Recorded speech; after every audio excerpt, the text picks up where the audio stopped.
Very good to see all of us online and sharing, listening to each other's experiences and also share. So always very good to see family member almost like once a week. So it's always something that we look forward to be able to advance in our understanding and also make progress in our cultivation.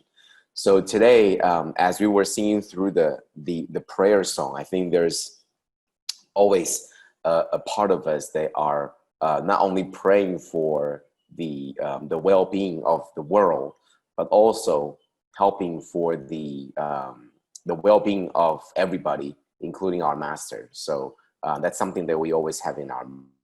Okay, so today we're going to be talking about, so first of all, let's always review from what we talked about last week. Last week, we were still in the last chapter, the last chapter that we were on, which was chapter 23, Former Deeds of Bodhisattva Medicine King. And we talked about why it is so difficult to understand the wisdom and also the teachings of the Buddha.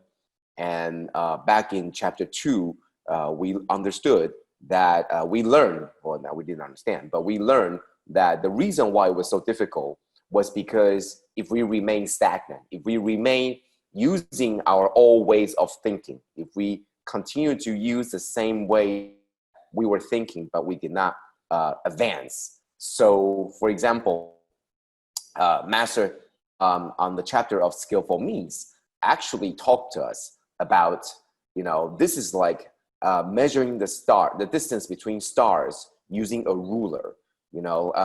It's not that you couldn't be done. It's almost next to impossible, in that we have to elevate our understanding and our knowledge to understand, to measure the distance between stars. We couldn't use our old ways to get to the next level of understanding.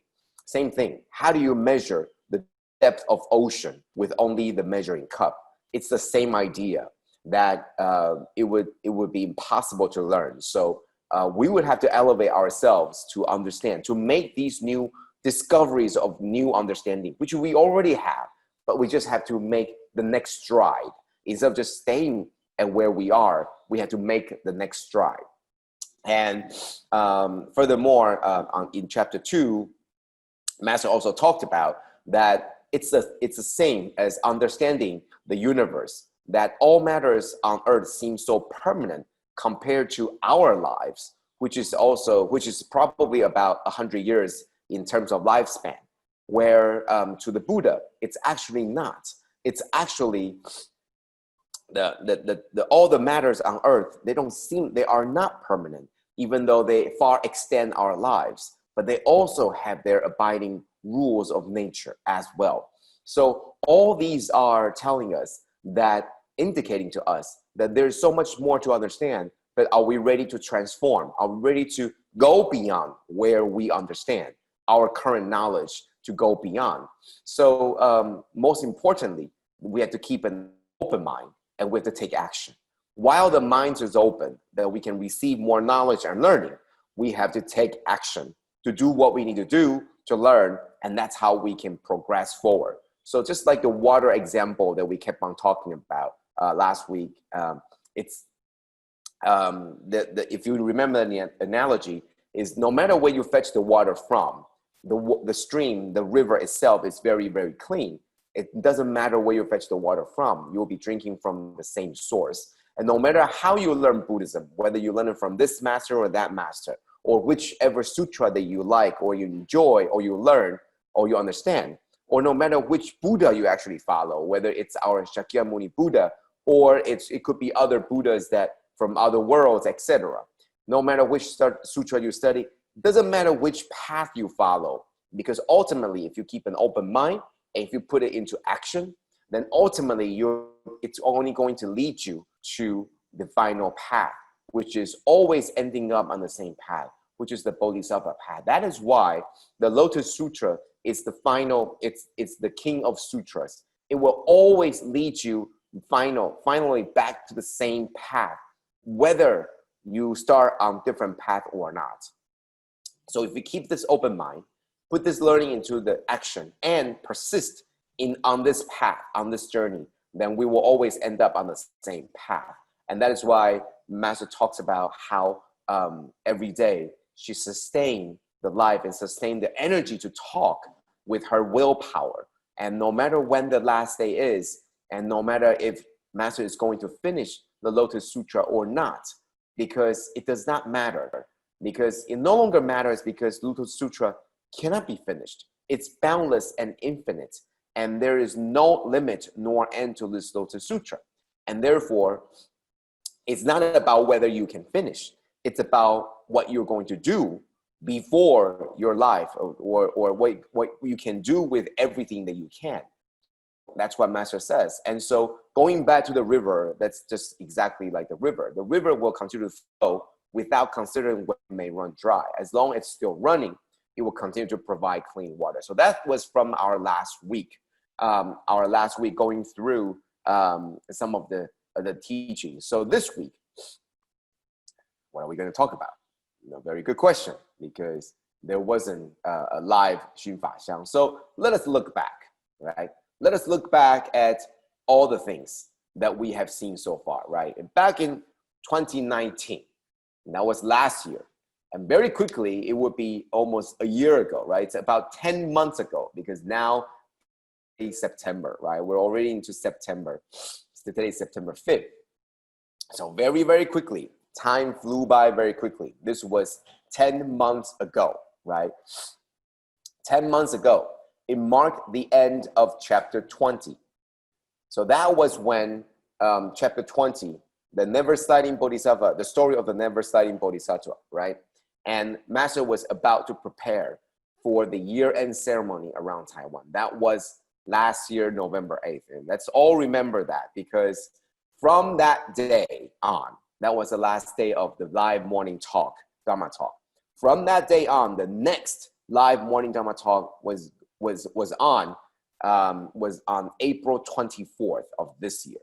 So between the two dates, between November 8th and April 24th of this year, right, there were a total of 167 days without live Xun Fa Xiang. And maybe some of you remember what went through that time, right? We were all here together, right? Master was back here at the abode already, but there was no live Xun Fa Xiang.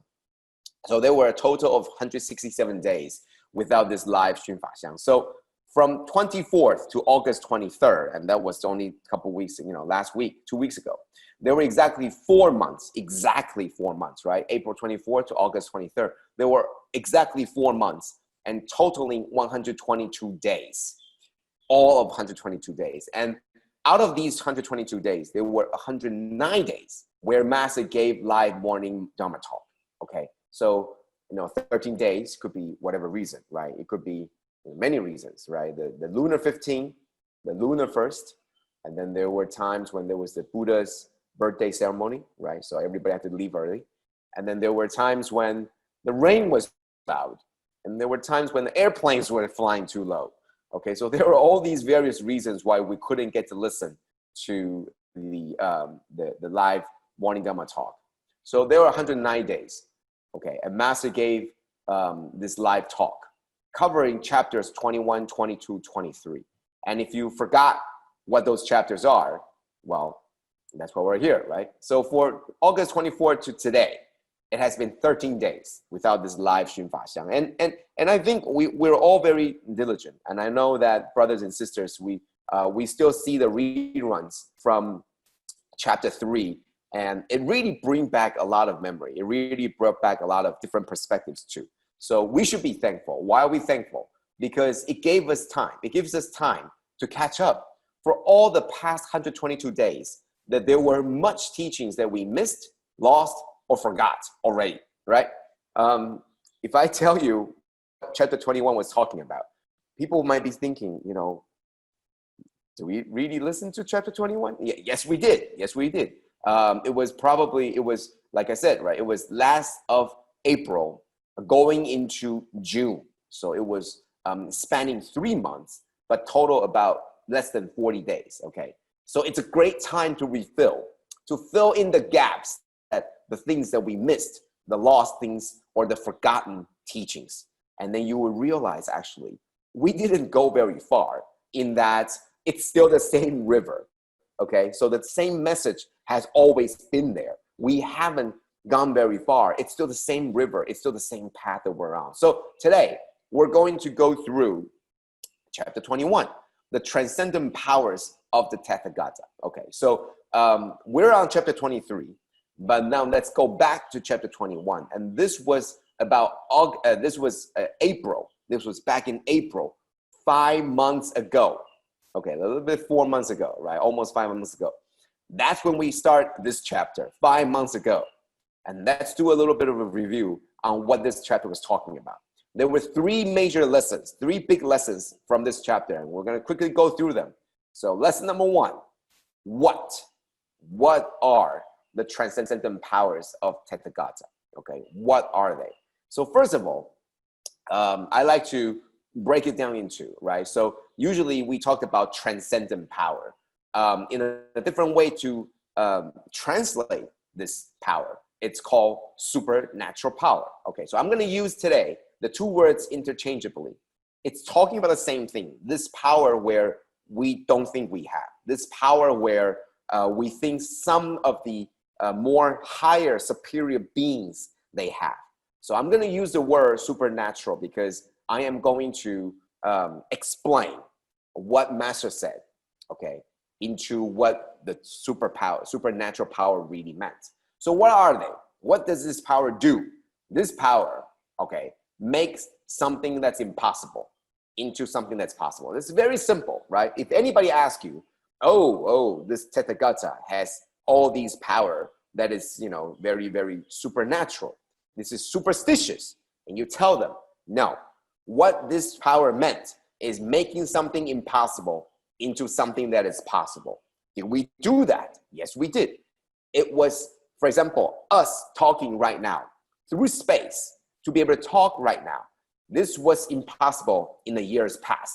Now it is now possible. So this power, it transcends, it goes beyond time, the restriction of time. For example, we're all gathered at Vultures Peak for online gathering with Master. Yes, did we do that? We did. We not only did that this year, we did that many, many, many years in the past. So we did all of that. And that takes extraordinary powers to gather all these things together to make it happen. But this years and years and years ago, especially 2,500 years ago, when Buddha was teaching, this wasn't possible. So it was only explained as supernatural power because it wasn't natural at the time. And now it becomes so natural, you can even pick it up in your own cell phone. You're able to do that wherever you go. So that was something that was impossible back then at the time of Buddha's time. Now it is possible. But at the time of the Buddha, he already foresaw and he already made it. So the words and the stories were open enough so that we can interpret it as it was impossible at the time. But he already knew. But he couldn't tell us that we could do that because people would just be doubting. You must be, it's impossible. I don't see that at the time, right? So now we see that it was indeed possible, okay? So that was supernatural power. For example, during the COVID-19 pandemic, right? Under various types of MCO or conditional MCO, right? And the restrictions, we're still able to aid those in need. And that was also something that people of this age, of this time, think was impossible to do, right? How would you able to gather all these people and do this distribution? And we did it. So to many people, including ourselves, these things were impossible before, and they are done now. So that is the supernatural power. What was impossible, we make it possible. That was the what of this transcendent power. So what about the how? Now you know what was accomplished, but how were they accomplished? How? The transcendent power of Tathagata. So like I said, I'm going to use these 2 words, right?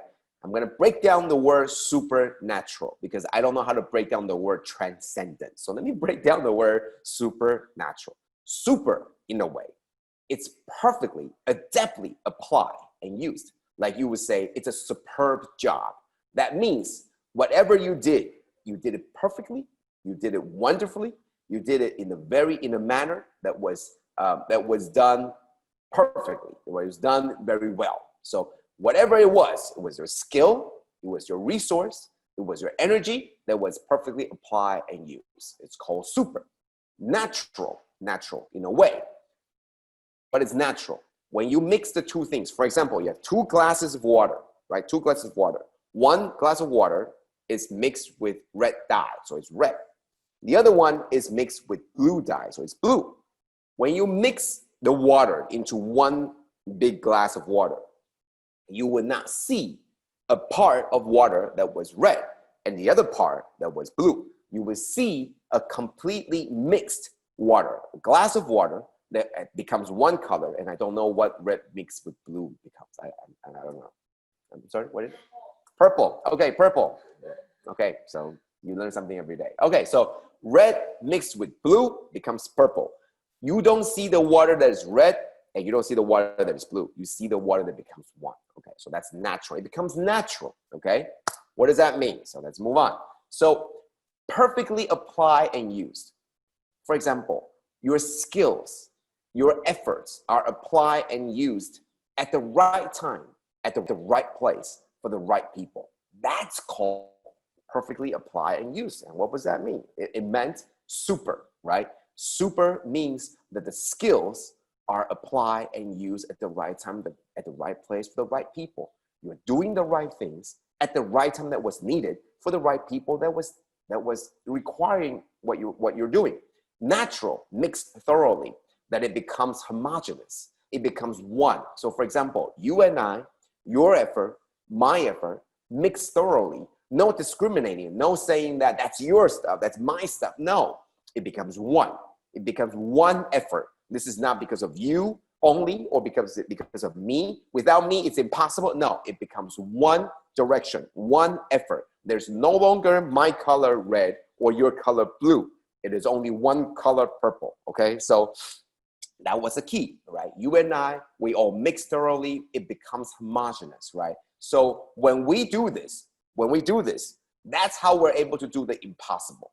That is power, right? Because we are so mixed together and we're doing the right things for the right people at the right place during the right time, and then mixing all of our efforts together into one. That's how we're able to do the impossible. That is power. And that's what we talked about. Attaining Buddhahood is very much the same. It is not something supernatural, like you have to do, the crazy stuff that nobody thinks is possible. No, it's very, very doable. If you put your time, if you put your effort, if you do the things you need to do. For example, attaining Buddhahood, what do we need? Apply our skills and spend our time wisely. That's what Master says every day. That's what this chapter is telling us, right? If you do this, it first tells you what Buddha can do, or there's all these supernatural powers. And then it tells you that we can do the same. If you do just follow the path of the Buddha, apply your skills, spend your time wisely, do the things you need to do at the time that you need to do them for the people you need to do them for. And then you do this, you persist, right? Do we apply our skills? Do we spend our times wisely? We usually don't. We usually waste them, and we don't apply our skills. We just waste them, right? And we don't do the things that need to be done. We do the things that don't need to be done. And so that's why we waste our time. But if we do this, that's what Master tells us every day. We can achieve and attain Buddhahood, right? So are our minds and heart connected to everything selflessly? Are we connected to all sentient beings? Are we connected to you and I? Are we connected to Master? Are we connected to the people that are suffering? Are we connected to their hearts and mind? Are we doing this selflessly? Are our mind and heart connected to the Buddha? Same thing. So that is why I said attaining the Buddhahood is very much the same. It tells you that the Buddha has achieved all these great powers. And then it tells you how you can do the same too. That is what is in this chapter. Lastly, another important part about this chapter was why. So first we tell you the what. Then we tell you the how. Now we tell you the why. And that's what this chapter is about, right? It tells you what the Buddha had done. And it tells you how the Buddha did this. And now it tells you why the Buddha did this. Why? Because all these teachings need to be preserved, and they need to be carried on for more and more people. And why does that happen? This is the part that it touches me very deeply. Why does it happen? Because back in 2,500 years ago, I think Buddha must have known that we're gonna get in the deep, deep pit. Okay, we're gonna be sink so low that we're gonna be stuck in the times of peril. We're gonna be here in the times of danger where everything is going in a very, very bad time. The nature is going through the cycle of destruction. Things are happening that is out of our control. So why do we need to pass the teachings on? Why do we have to know that the Buddha can have all these powers? And why do we know how to get their power too? Because we're gonna be in this deep trouble. And that's where we are now. In times of peril, we're going to need more strength and wisdom to help ourselves and each other overcome all of this. And that's where we are now. So throughout the 2,500 years, the people that carry through all these teachings, the wisdom and the knowledge from the Buddha, was to prepare us for now we're in this deep, deep trouble. We're in this deep, pile of bad things, and we're just going to have to tough it out. How are we going to do that? From all the teachings that we have had. So we should be very thankful, right? As the natural decay happens, this is going to happen, and we should be thankful that we have this teaching. So we are thankful because the road to the answer was already open and paved for us more than 2,000 years ago. It was already known that this was going to be bad. It was already known that it was going to be really, really tough. So all the lessons and all the knowledge were taught there. And then all the disciples, they carry this mission to pass this knowledge on so that the people, when they needed it, they have it in their hands. And that's what we have to be very thankful for. Okay, so that was the 3 key lessons. Okay, first of all, what are the powers? These powers aren't superstitious. These powers told us that we were able to turn the impossibles into possible. Number 2, it was how. How do we do the impossibles and make them into possibles? First of all, apply our time wisely, apply our skills rightfully, and do the right things. Next, mix thoroughly, right? You and I, we're no different. Stop discriminating you and I. Stop thinking that you and I are different. When we put our efforts together, there isn't going to be you and I. There isn't going to be a very definitive layers of red and blue, but it's going to be one mix of purple. Okay, so that's the key, right? If we mix thoroughly, we're able to do that. So same with attaining Buddhahood. If we're able to use our time wisely, and if we're able to mix our minds and heart with all the sentient beings and all the sages and all the teachers and all the Buddha, then we're also going to do the same thing. And why do we do this? Because in the age of need, in the age of peril, in the age of decay, in the age of destruction, it's not just us. There are people out there that need our help. We need to help ourselves and each other going through the challenges. And these are the powers that we need. We need them to get through the difficult times. Maybe not for us, but for all of people, okay? So that's the review for the chapter 21. So let's go through the questions, okay? I wanna go through 2 questions today. The first question, is the Medicine King Bodhisattva one of those who stayed back after the audiences were asked to leave? This is a very, very good question. In 23, at the end of chapter 22, the chapter on entrustment, that was the time when the Buddha entrusted this teaching so that all the disciples will carry on the task of passing on this knowledge and wisdom and teaching to the future generation. So at the end of that, right, many that appeared during chapter 11 as manifestation. If you remember back in chapter 11, that was when the stupa or the treasure tower emerges from out of thin air, right? From the ground and floats in the air. So if you've forgotten about what chapter 11 was talking about, briefly, it was talking about the stupa, the treasure tower emerges, okay? And in order for the door to the stupa to open, the sound and the voices from within the stupa says that the Shakyamuni Buddha needs to recall all the manifestations, all the splitting images, all the manifestations of the Buddha in the 10 directions in all the worlds to come back. So there was a lot of transformation done, there was all these things, and all these people, all these Buddhas, all these disciples, and all these manifestations came back to this world, and they all sat around and listened to the abundant treasure Buddha that was inside the stupa, and also a Shakyamuni Buddha that was there also.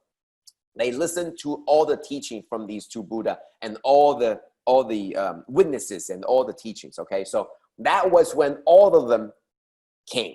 It was in chapter 11, okay? And then there were more that came about, which was the emergence, right? The emergence of all the disciples and bodhisattvas from the ground. There was a different chapter. I think it was chapter 14 or 15. It was 15. It was 15. So it was 15 that they all emerged from the earth. Okay, so many of them appeared. They weren't there to begin with, but they were there now. Okay, so as the teachings are complete in chapter 22, the manifestations are sent home. Now you know the teachings. Now it's time for you to go back to your world, to go back to where you're from, and do what you were there to do. Now you understand the importance of what needs to be done. For example, in chapter 21, it talks about the three things that we talked about, right? Number one, what the Buddha had done. Number two, what you could also do. Number three, now it's time for you to go back to your world, or go back to your home, or go back to your country and do those things and make it so that people are prepared for all the difficulties that's coming up, okay? So, and they were sent home. Now the questions was about, did the Medicine King Bodhisattva stay, right? So it's like the end of an online meeting, right? So this is almost perfect, right? In chapter 21, we talked about everybody comes like an online meeting, right? So what happened at the end of the online meeting, right? We wave to the master, right? And then we say, thank you, master, I love you so much. And then what do? You turn the button off, right? You go to the main control computer and you go like end meeting for all, right? That's what you did.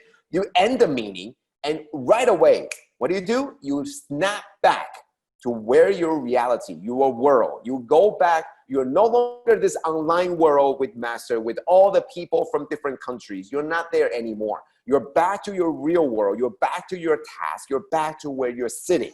And then you continue your journey. You continue your work as there, right? As a person that was supposed to spread this Dharma, right? So just like that, right? So people, they might leave at the abode here, same place as the master.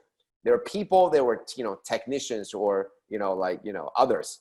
They just leave because they're done, right? But there are others that stay, right? They're the ones that continue the interaction. They were the ones that listen to say, master, do you have more to say? Usually at 5 p.m., there are always more to say. So you stay behind, and master would start to look around to see who's left.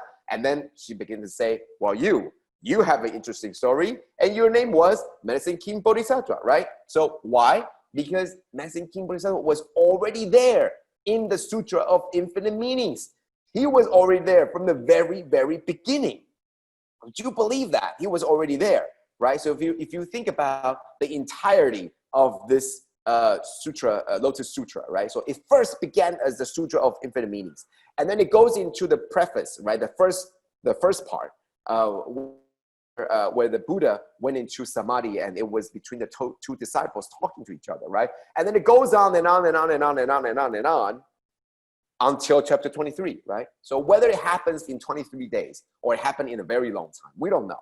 But the Medicine King Bodhisattva was already there. He wasn't here as a manifestation. He was already there listening. from the very beginning, listening to the teachings of the Sutra of Infinite Meanings, and then continue on through all this time, even at the preface of the Lotus Sutra, he was already there too. He was mentioned. And then in chapter 13, he was mentioned again. And now in 23, he finally got his chance to be the main character in this sutra, right? So what does it tell you?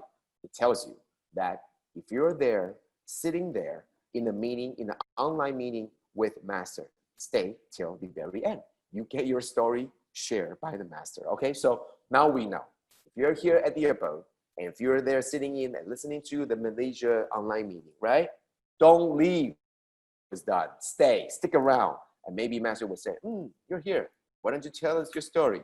And then you go like, my name is Medicine King Bodhisattva. This is my story. Great. And then people get to know what happened. Okay, so that's what I learned from this story. I want to get through one more. And this is a difficult one. So kindly explain the 4 goal, the arhatship. It's not easy. It's not easy, but I know I'm running out of time, but I want to get through this because this question has been there a long time. I really want to go through this. Okay, so the four goals, or 四果, okay, so these are called, we chant them all the time, and we don't know, what they are. It would be very bad if we chant them all the time, but you don't know what they are, right? So what are they? Very quickly, loosely translated. There are actually 4 different stages, right? And it's marked by what you have achieved.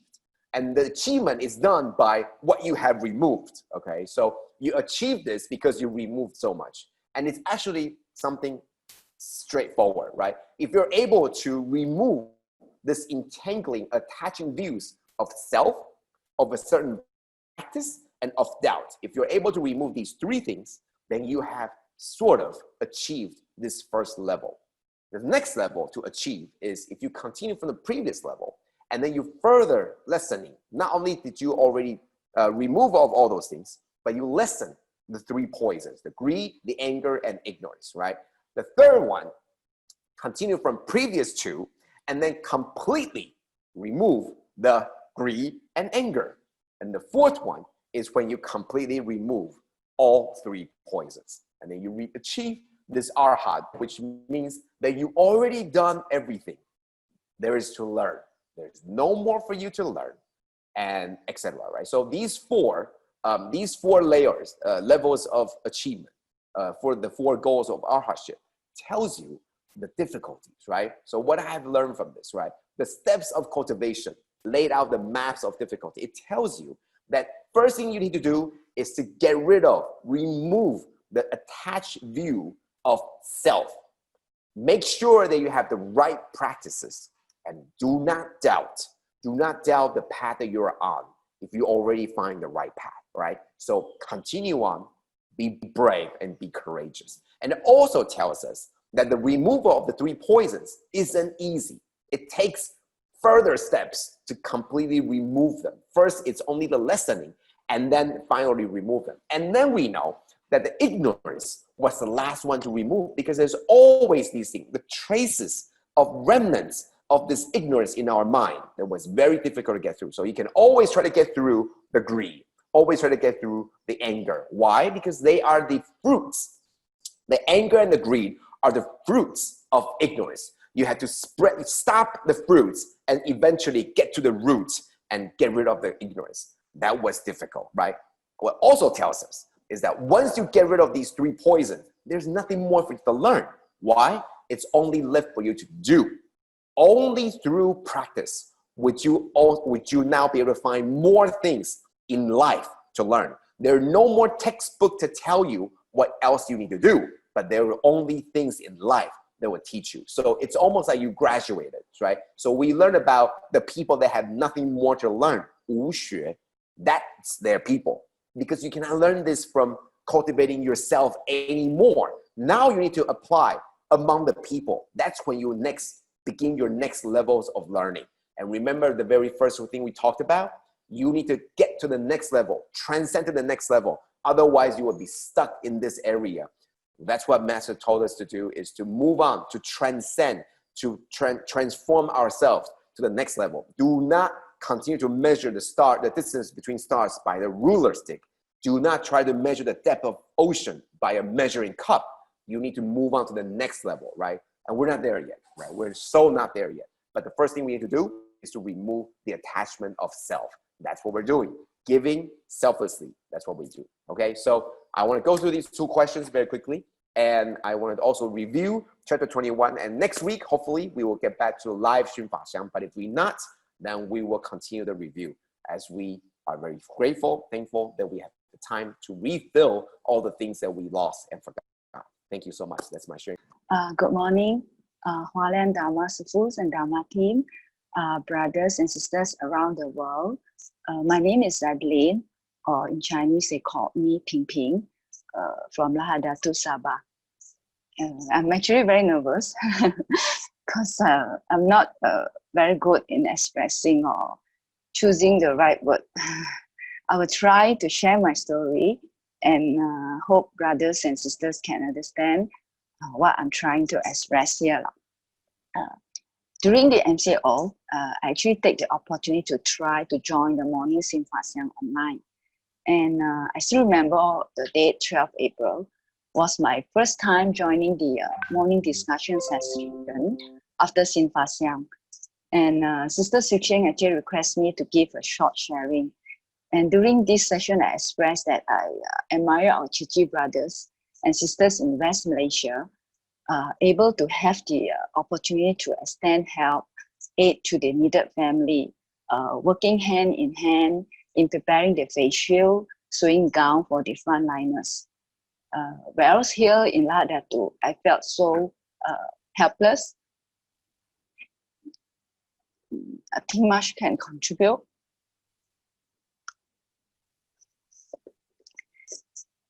Apart from praying daily for the safetyness of everyone.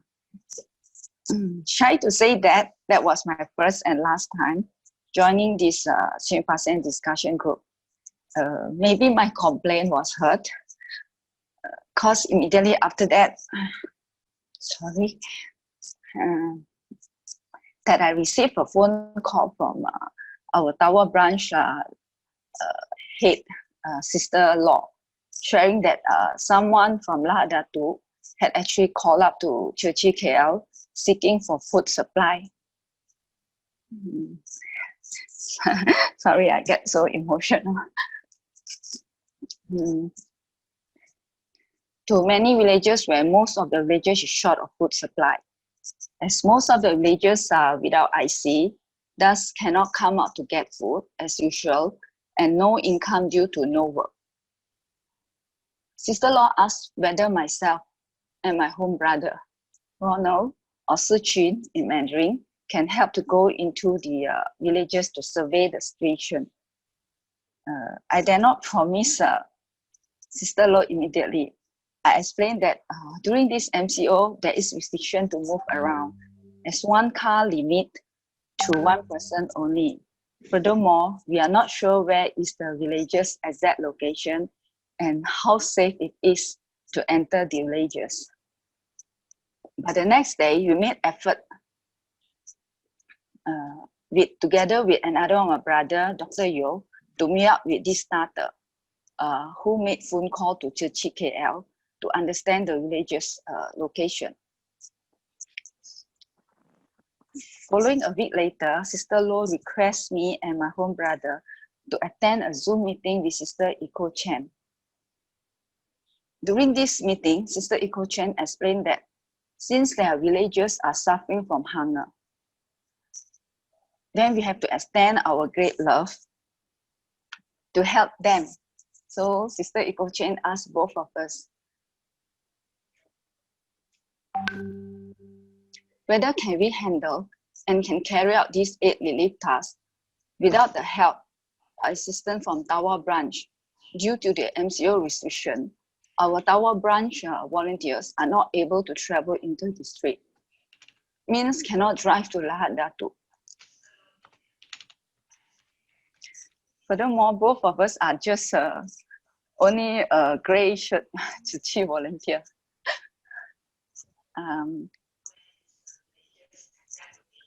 We were caught unprepared by Sister Iko Chen's sudden question. So I looked at my home brother and he looked at me for a few seconds. We both felt the same. If you don't take up this task, then who else?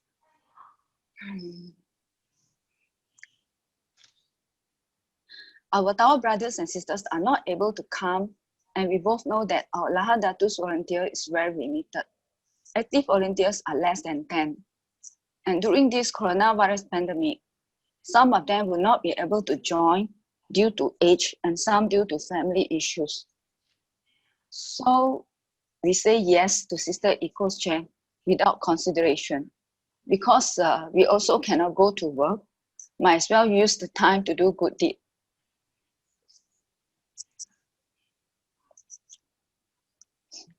At the same time, we both knew that it is going to be a big challenge and heavy responsibility.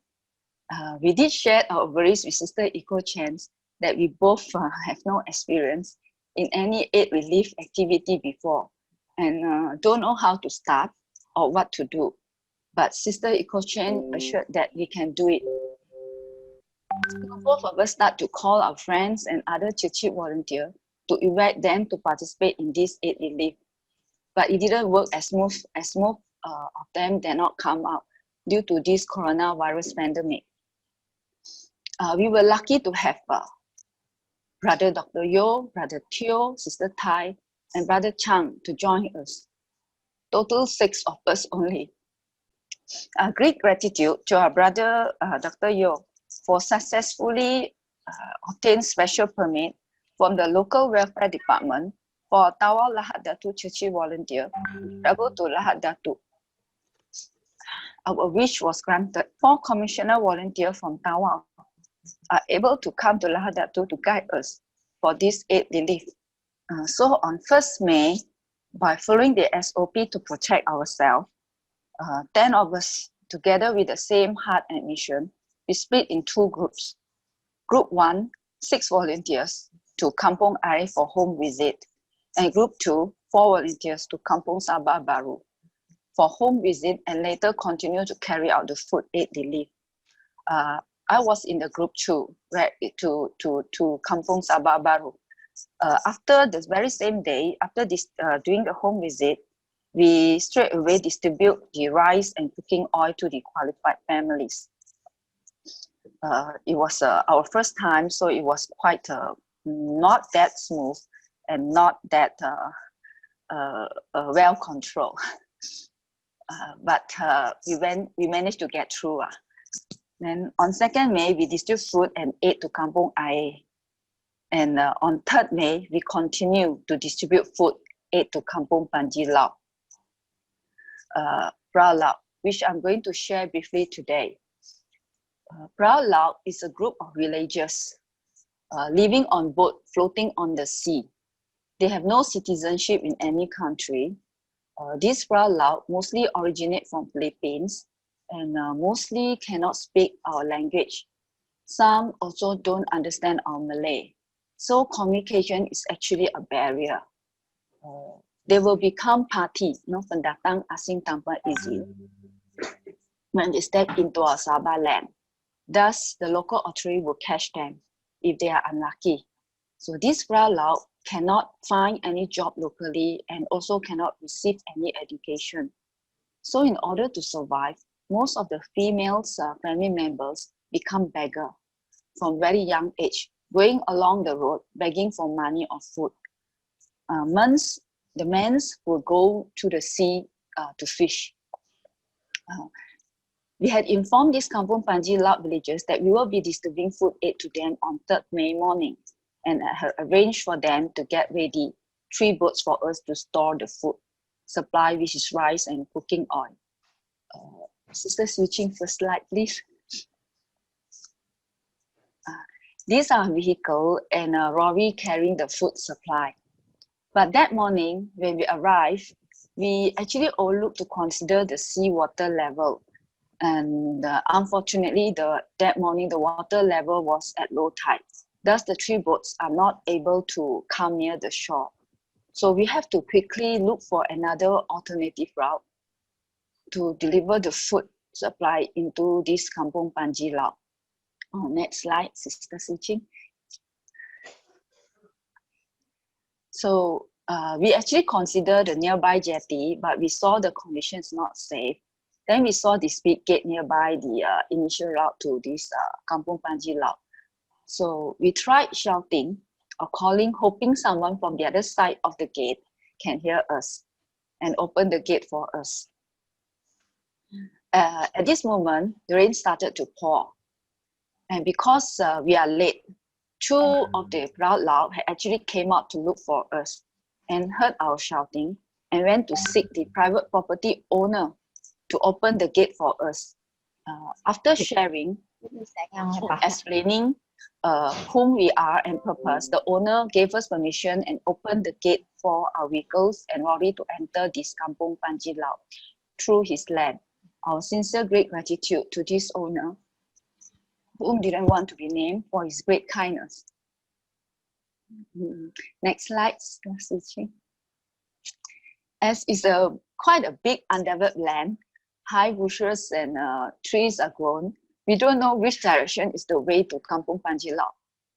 So as you can see in this photo, our lorry has to reverse and look for another road. And finally, we managed to find a way after about 20 minutes riding, and you can see the villagers were waiting for us. Sister, can you play the video?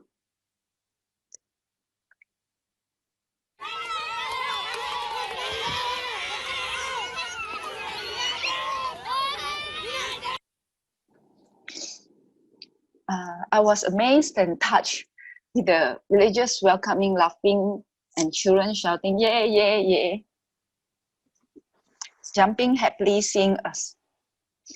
We actually didn't expect it was a totally different scenario from the earlier Futu Days villages. I felt that we are their savior. Their eyes are full with hope. Next slide. This is where we park our vehicle, and it's quite a distance to carry the food, rice, and cooking oil to the boat park near the shore. You can see our sister Tai is getting ready with life jacket to ride the boat. Video, the next video.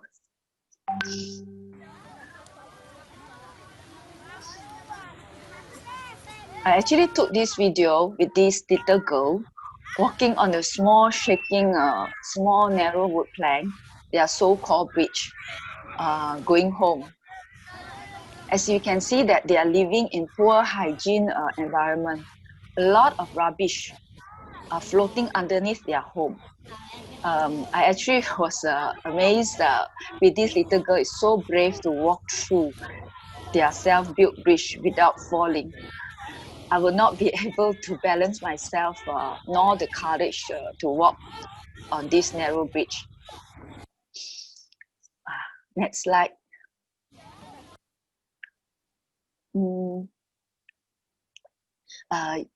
You can see on the right-hand side, this is our Tower Branch Sister Chinhua handing our Tzu Chi magazine to one of their family living near the shore. In order for us to reach the family, we have to step on the smelly rubbish site with water sound squeak, squeak, squeak when we step on the rubbish.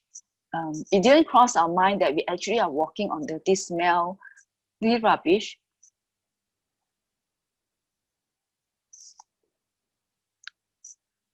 Our white shoes were wet and dirty.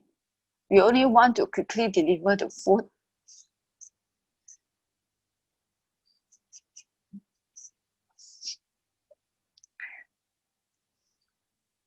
To this family,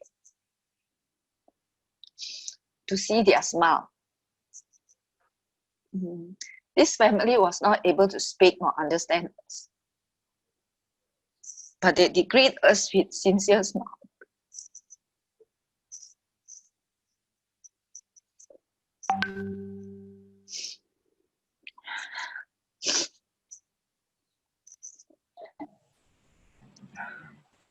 Sorry. And their eyes lit up to see the rice and cooking oil. We are glad that they no longer has to suffer hunger.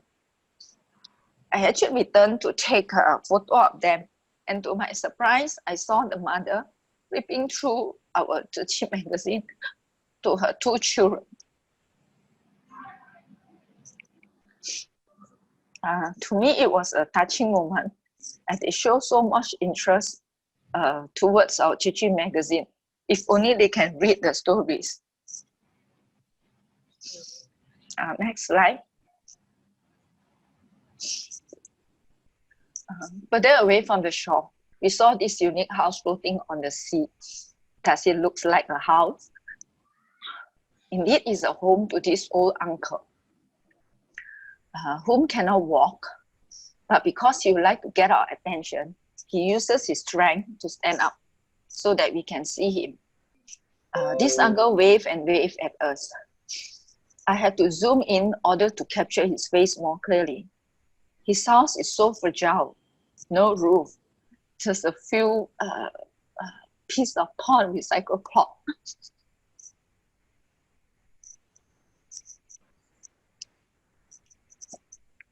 I cannot imagine how this uncle sleep at night with strong wind and during raining time.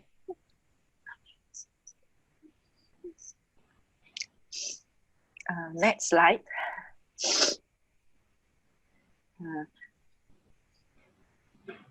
We are actually getting ready. The villagers are actually helping us transferring the rice and cooking from the shore into the boats. As you can see, it's quite a distance. We have to walk through a narrow bridge in order to get in the boat. This is how we arrange the rice and cooking oil on the boat. Total, there are 3 boats, and we start sailing towards the sea, distributing to the proud Lao who are living on boats, which is their home. Next slide, Sister Tzu Chi. In the sea, our Tzu Chi flag flies so gracefully. Actually, if you can see more clearly, there's the other end, is the other proud Lao family boat that actually we have just finished distributing to them. Next slide.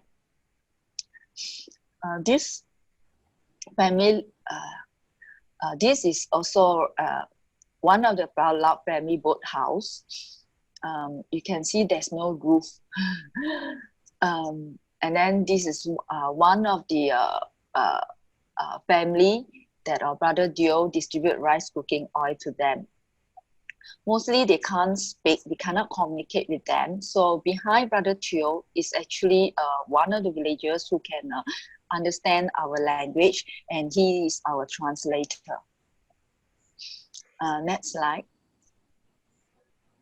Okay, this family left me wondering at whole night when I was lying on my comfort bed that night. How they sleep at night on this boat, 3 of them. The boat is so small and narrow, with not much space left. They cook and wash on this boat, and there's no wood plank to hold their canvas roof. They need to use their hand to hold the canvas roof, and it was drizzling when we met them. My heart felt pain and deep sorrow that they have to live like this. And at the same time, I felt we are so lucky. And I had Kanan every day from that day onwards. Please watch this video.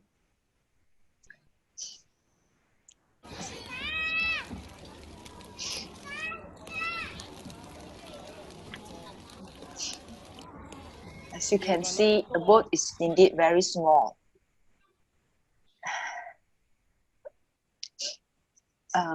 Next slide. It's also a video. You can play it. This video is to share with brothers and sisters. We have to walk through the narrow bridge when need to ride the boat and returning to shore. That is my home brother, returning from distributing food supply, following by our tower senior brother, who is almost 70 years old, still very strong and stable, and standing on the rubbish downside is our brother Wen Chong from Tawau branch. Our gratitude to our 4 tower brothers and sisters who came to help us to carry out this aid relief. And my last slide.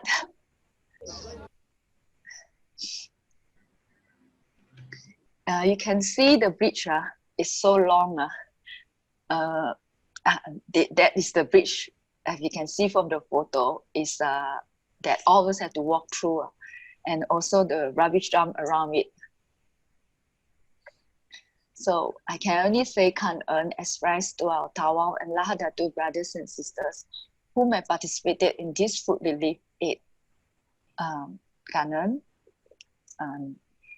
What I gained from this food aid relief activities is with pure, sincere pity heart to walk into these villages, walk into their heart with the most sincere smile. Glad that we can deliver love, though we have to keep social distancing, but our heart has no distance. They see hope and love from us. Even though during this MCO, there are many restrictions on our movement, but I learned that there's no obstacles for us to help others, and also can overcome our own weaknesses. Had actually changed my vision, able to see situations from different point of view, to see things from another good side. Don't keep complaining. Self-realization. Being one family, join hands together, even though there are so few of us, we can still deliver this powerful task to spread the seed of love to others, bringing smile to their face and warmth to their heart. Very true that by taking action, indeed can experience and gain wisdom. I would like to express my deepest great gratitude to Sister Iko Cheng for her trust in us, and Sister Lo for giving me this meaningful task to snap photos and videos during the 3 days food relief. Initially, I told her that I'm not good in taking photos, but because of my great respect to Sister Lo and would like to be her eyes, as Sister Lo is not able to join us,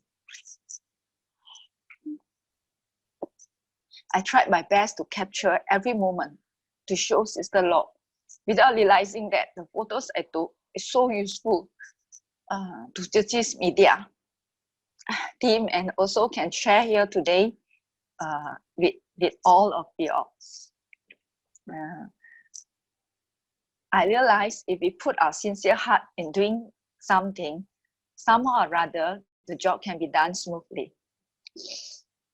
Lastly, I would like to extend my great gratitude to Sister Tzu Chi for being my mentor since October 2016.